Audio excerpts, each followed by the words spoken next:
ರಾಮನಗರ ತಾಲೂಕಿನ ಕೂಟ್ಕಲ್ ಹೋಬಳಿ ಚಾಮನಹಳ್ಳಿ ಹಾಲು ಉತ್ಪಾದಕರ ಸಹಕಾರ ಸಂಘದ ಆಡಳಿತ ಮಂಡಳಿಯ 11 ನಿರ್ದೇಶಕರುಗಳ ಸ್ಥಾನಗಳಿಗೆ ಗುರುವಾರ ಚುನಾವಣೆ ನಡೆಯಿತು.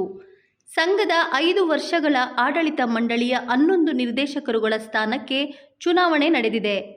11 ನಿರ್ದೇಶಕರ ಪೈಕಿ ಜೆಡಿಎಸ್ ಬೆಂಬಲಿತ 9 ನಿರ್ದೇಶಕರು, ಕಾಂಗ್ರೆಸ್ ಬೆಂಬಲಿತ 2 ನಿರ್ದೇಶಕರು ಗೆಲುವು ಸಾಧಿಸಿದ್ದಾರೆ. ಚುನಾವಣಾಧಿಕಾರಿಯಾಗಿ ಎಸ್ ನಾಗೇಶ್ ಕರ್ತವ್ಯ ನಿರ್ವಹಿಸಿದ್ದಾರೆ.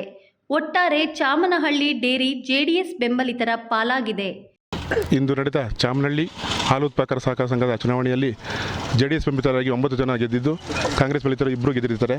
ಮತ್ತು ಇವತ್ತಿನ ಚುನಾವಣೆಯಲ್ಲಿ ಉತ್ತಮ ರೀತಿಯಲ್ಲಿ ರೈತ ಬಾಂಧವರು ಜೆಡಿಎಸ್ಗೆ ಫಲಿತಾಂಶವನ್ನು ನೀಡಿರ್ತಾರೆ. ಮುಂದಿನ ಚುನಾವಣೆಯಲ್ಲೂ ಸಹ ಮಾಜಿ ಶಾಸಕರಾದ ನಮ್ಮ ಎ ಮಂಜಣ್ಣನವರು ಮತ್ತು ಗುಡ್ಕಲ್ ಅಧ್ಯಕ್ಷರಾದ ಶಿವಣ್ಣನವರಿಗೆ ಬೆಂಬಲಿಸ್ತಾರೆ ಅಂತ ತಿಳ್ಕೊಂಡು ನಮ್ಮ ಸೊಸೈಟಿಯಲ್ಲಿ ರೈತ ಬಾಂಧವರಿಗೆ ಉತ್ತಮ ಸೌಲಭ್ಯವನ್ನು ನೀಡುತ್ತೇವೆ ಅಂತ ಹೇಳಿ. ನಮ್ಮ ಹೆಸರು ಸೋಮಶೇಖರ್ ಅಂತ. ಜನ ನನ್ನ ಹೆಚ್ಚು ರೀತಿಯಲ್ಲಿ ಓಟ್ ಹಾಕಿ ಗೆಲ್ಲಿಸಿದ್ದಾರೆ. ಮುಂದಿನ ದಿನಗಳಲ್ಲಿ ಸೊಸೈಟಿಯಲ್ಲಿ ನಮ್ಮ ಕೈಲಾದಷ್ಟು ಎಷ್ಟು ಆಡಳಿತ ಒಳ್ಳೆ ರೀತಿಯಲ್ಲಿ ನಡೆಸ್ಕೊಂಡು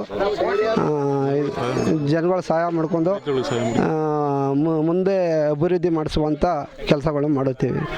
ಈ ಫಲಿತಾಂಶ ಬರಲು ಸಹಕಾರ ನೀಡಿದ ಮಾಜಿ ಶಾಸಕ ಎ ಮಂಜುನಾಥ್, ಕೂಟ್ಕಲ್ ಹೋಬಳಿ ಜೆಡಿಎಸ್ ಅಧ್ಯಕ್ಷ ನಾಗರಕಲ್ಲು ದೊಡ್ಡಿ ಶಿವಣ್ಣ ಹಾಗೂ ಸ್ಥಳೀಯ ಮುಖಂಡರುಗಳಿಗೆ ಕೃತಜ್ಞತೆ ಸಲ್ಲಿಸಿದರು.